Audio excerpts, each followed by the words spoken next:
O Diário Oficial do Município, na edição de ontem, terça-feira, publicou o decreto do prefeito Fernando Haddad que cria o Conselho Municipal de Transporte. Esse conselho vai ter 39 representantes.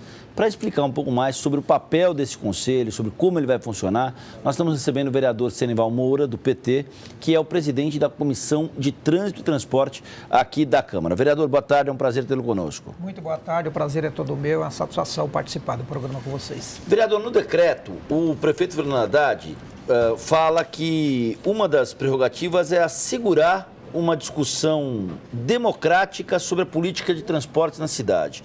Queria saber na prática como é que esse conselho vai funcionar, o que é que muda com esse conselho.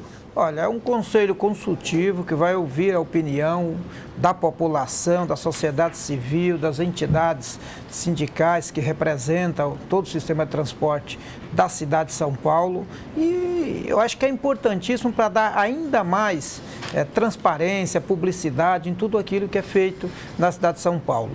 O sistema de transporte dessa cidade, eu já disse e vou repetir mais uma vez, desde a implantação do novo sistema, do bilhete único, a integração entre ônibus e ônibus, metrô, entre terminais, o próprio bilhete único, os validadores dos veículos, o sistema passou a ser um sistema totalmente transparente, um sistema onde você pode acompanhar, inclusive fazer monitoramento, todo passageiro catracado, então aquilo é publicidade em tudo. Então, de tal forma que eu já opero nesse sistema há muito tempo, conheço o sistema, estou aqui na Câmara Municipal, na Comissão de Trânsito e Transporte, sabemos que hoje o sistema é um sistema transparente, tá certo? É um sistema transparente, tem um custo que não dá para considerar o custo do sistema de transporte da cidade de São Paulo com os demais das outras cidades do país, mesmo porque o custo aqui acaba se tendo um rendimento um pouco maior, entretanto, o custo operacional também é maior. Só o fato de você estar operando na cidade de São Paulo, o custo já passa a ser um pouco maior. Então, mas de toda forma, eu acho que o que pensa o prefeito é justamente isso, dar publicidade a tudo, dar transparência a tudo. Vamos tentar explicar, de acordo com o decreto é o decreto de número 54.058. Vereador, veja só que interessante do ponto de vista da composição e principalmente do ponto de vista das atribuições desse conselho. O conselho vai ter 13 representantes da prefeitura, 13 dos operadores de serviço, ou seja, sindicatos, associações, concessionárias de transporte e outros 13 da sociedade civil. Uma das atribuições desse novo conselho é discutir a licitação para renovar a concessão do transporte público na cidade e o edital estava em fase de consulta pública e foi cancelado pelo prefeito Fernando Haddad. Ou seja, é um clamor por mais participação na gestão de transporte? Na verdade, eu não diria só na participação do transporte. O prefeito quer a participação da população em tudo. Já visto, reduziu o preço da tarifa por conta das exigências dos movimentos que aconteceram na cidade e no Brasil e no mundo também. E ele quer justamente fazer com que a sociedade venha participar, venha trazer sugestão. Ou seja, é um conselho consultivo, vamos consultar a sociedade. Então, a sociedade vai dar opinião, por exemplo, no edital, olha, o que é melhor, entendemos que dessa forma o sistema de transporte funcionará um pouco melhor. Vai ter os técnicos também das secretarias que vão estar apresentando contrapartidas. Eu acho que é um conjunto de medidas que está sendo tomada para poder facilitar o sistema de transporte da cidade, ou seja, dar uma condição melhor para o usuário. O grande objetivo é esse. O PT, quando governou de 2000 a 2004, também fez o Conselho do Transporte na cidade de São Paulo, onde foram eleitos alguns representantes, acredito que 13 também, por toda a cidade, nas subprefeituras. Então, a sociedade se organizou e elegeu o representante do Conselho de Transporte. Já funcionou. Eu espero que seja mais ou menos desse mesmo modelo, esses que serão eleitos pela sociedade civil. Vão ser eleitos 13 conselheiros, 13 representantes. E ainda serão convidados a participar dos debates o Ministério Público do Estado, sim, a Câmara Municipal de São Paulo, o Tribunal de Contas do município e a Controladoria Geral do município. Porque aí depois de tudo isso, pronto, o novo edital na rua para consulta pública, eu tenho certeza que a população não vai ter mais o que questionar, tá certo? Acho que vai ser um edital que vai atender todas as exigências possíveis. Então, eu acho que o objetivo é esse, que é para justamente dar essa transparência, essa publicidade no novo edital de licitação, porque precisa ter o edital de licitação na cidade.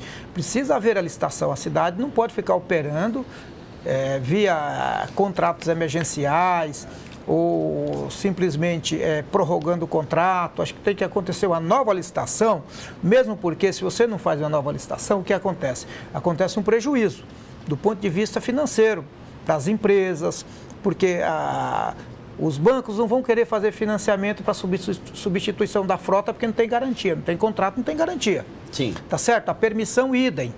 Então, vai ser um problema grande. Então, nós entendemos que a licitação tem que acontecer o quanto antes. Vereador, o senhor é presidente da Comissão de Trânsito e Transporte aqui da Câmara. Eu queria a sua opinião sobre alguns assuntos que têm ecoado pelo país. Veja só, vereador, a gente vai continuar falando de transporte. Os caminhoneiros mantêm o protesto convocado pela União Nacional. Pelo menos 3 estradas foram interditadas por eles hoje e em 9 estados diferentes do país. É o 3º dia de manifestações. Confira nessa rápida reportagem. Minas Gerais, Rio de Janeiro, Santa Catarina, Paraná, São Paulo, Rio Grande do Sul, Bahia, Espírito Santo e Mato Grosso são os estados com rodovias interditadas hoje. O protesto vai até amanhã. Os caminhoneiros querem pedágios livres, redução do preço do óleo diesel e a criação da Secretaria do Transporte Rodoviário de Cargas. Aí, vereador, a gente estava vendo aí a dimensão desses transportes de carga.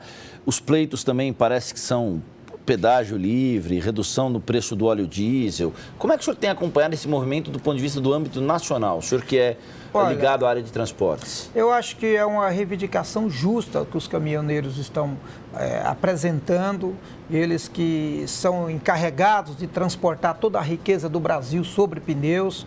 Acho que é importante, tem que levar em consideração isso daí. Eu também ouvi alguns caminhoneiros questionando, cobrando, por exemplo, eles andam com o eixo levantado e são obrigados a pagar pedágio por eixo, inclusive daquele que está levantado. Eu acho que tem que levar em consideração, tem que reduzir o pedágio.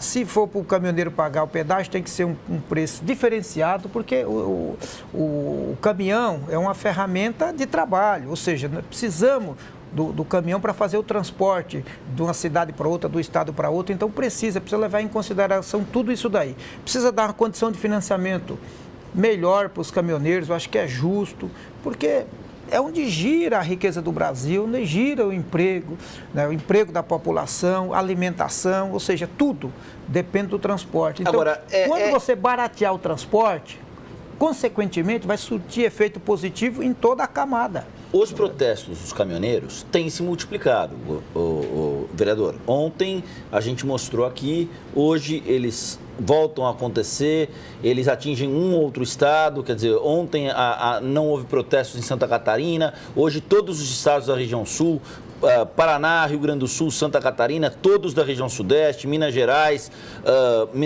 Rio de Janeiro, São Paulo, Espírito Santo, ainda Rondônia e Mato Grosso. 9 estados do país com protestos de caminhoneiros. Qual é onde esse movimento deve desaguar? Porque os caminhoneiros efetivamente têm o poder, se quiserem, de parar o país ou não. Sim, claro, e tem que ressaltar também que todas as manifestações, os protestos foram ordeiros, organizados, sem nenhuma espécie de bagunça, balbúrdia, absolutamente nada. Tem que levar em consideração tudo isso.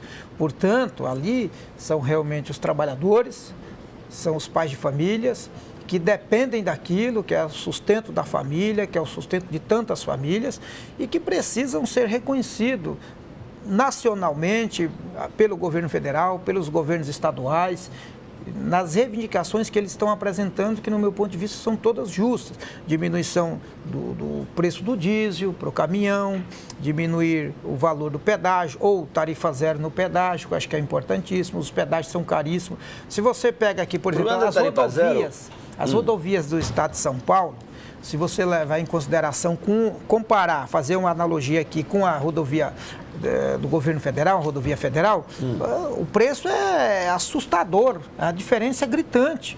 A do estado aqui, o preço é lá em cima. do governo federal, a rodovia federal, o preço é infinitamente menor. Ué, então alguma coisa tem de errado Mas aí. quando a gente fala em pedágio, vereador, existe um pragmatismo político que remete a uma lógica mais ou menos que é a seguinte: se a estrada estiver boa e não me oferecer risco, eu vou lá e pago o pedágio. Tá. Há quem defenda isso. Pois Por outro lado, há também quem fala o seguinte: pô, mas quem mais traz problema para o asfalto da estrada é justamente o caminhão. Porque é do peso, às vezes excesso de carga, às vezes má manutenção, enfim. Como é que a gente poderia compor uma equação que parece ser complexa nesse sentido? Mas se você dá condição para o caminhoneiro, por exemplo, o excesso de carga, a partir do momento que você tem uma condição mais favorável, o excesso de carga você deixa de praticar. Tá certo? Você deixa de praticar. Você vai, a questão das estradas, você citou, olha, as estradas são boas, então o pedágio pode ser alto. Eu, por exemplo, eu ando sempre pela Fernão Dias, uma rodovia federal. Sim. Muito boa, tá certo? Muito boa. Que melhorou muito nos últimos anos. Sim, o investimento do governo federal, desde a gestão Lula para cá, melhorou muito. E o preço do pedágio lá é R$ 1,20. Não, olha, você vai... Na Imigrantes, R$20 quase para você ir para a praia. Então, tá, aí é que está o grande problema. Só vai o turista de carro particular para o litoral? Não. Você viu quantos caminhões trafegam ali todos os dias, toda hora? Então, tem que levar em consideração. Sem falar que é um caminho para escoar a produção no Porto de Santos. Sim, o Porto de Santos, que é um dos maiores do Brasil. Sim. Então, veja bem, tem que se repensar isso daí, replanejar, rediscutir. Então, no meu ponto de vista, a reivindicação desses profissionais do volante é justa e eu acho que eles são merecedores. Para a gente finalizar, vereador Senival Moura do PT, a expectativa que o senhor tem, como é que tem sido conduzido esse trabalho? Ontem foram mais de 40 requerimentos aprovados na CPI dos transportes. A gente fez uma entrevista ontem com o vereador Paulo Fiorilo, presidente da CPI, com a relatora, a vereadora Edir Salles, com o vice-presidente Eduardo Tuma. Houve aí um equilíbrio de forças em relação à CPI. O presidente da CPI é do PT, o vice-presidente é do PSDB, a relatora é do PSD, são as três maiores bancadas da Câmara. Como é que o senhor tem acompanhado esses 40 requerimentos e essa predisposição de fazer uma análise das planilhas que cheguem, por meio dessa análise, que chegue ao custo do transporte, da operação do transporte público na cidade? Olha, eu acho positivo, mas quero ressaltar que são coisas que já são totalmente de publicidade de todos. Todos já conhecem, são transparentes as planilhas, estão pedindo as planilhas, eu acho que é positivo, até para tirar dúvidas. Pode ser que alguns tenham dúvida, um ou outro tenha. Eu não tenho dúvida, quero deixar claro isso, não tenho dúvida da publicidade que se tem hoje no sistema de transporte. A CPI é um instrumento da oposição, portanto, é uma coisa que eu acho que é importante para a cidade. O PSDB foi um dos que mais questionou a CPI aqui. Agora, tem que ressaltar o seguinte, não podemos nunca esquecer isso.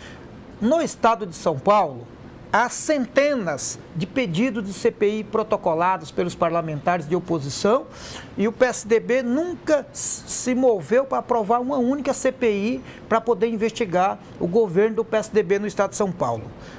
O PSDB da Câmara Municipal hoje defendeu a CPI, aprovamos a CPI, muito bem. Esse mesmo PSDB, em 2011, não assinou o requerimento de minha autoria, que eu pedi a mesma CPI do transporte na cidade em fevereiro de 2011, 24 de fevereiro de 2011. O PSDB foi contrário, o PSDB era governo e o PSDB se posicionou contrariamente, tá certo? Então, o que a gente questiona é o seguinte: então, aqui na cidade de São Paulo, a CPI é justa, você pode investigar, pode fazer tudo. Lá no estado, não é permitido? Não pode investigar o governo do PSDB de Geraldo Alckmin? Então, são coisas que a população tem que ficar atento para isso. O senhor está fazendo uma crítica, vereador, o senhor está fazendo uma crítica a uma questão que envolve coerência. Na visão do senhor, entre aquilo que acontece no Legislativo Municipal e no Legislativo Estadual, há incoerências? Sim, não tenho dúvida, porque eles defendem aqui, entretanto, lá eles são contra. Então tem que ficar claro isso para a população também entender. Quem está nos assistindo tem que entender por que esses instrumentos. Então, a CPI, no meu ponto de vista, é um instrumento da oposição, que a CPI é para investigar e se tiver problema tem que apontar mesmo, tá certo? Agora, não pode ser 2 pesos, 2 medidas, tem que acontecer lá e acontecer aqui também. Vereador Cenival Moura, muito obrigado pela atenção com o Jornal da Câmara. Estamos à disposição. Vamos voltar a falar de transporte, vamos voltar a falar não só da CPI, mas de transporte e do Conselho Municipal do Transporte, tá? Ok, estou à disposição. Muito obrigado.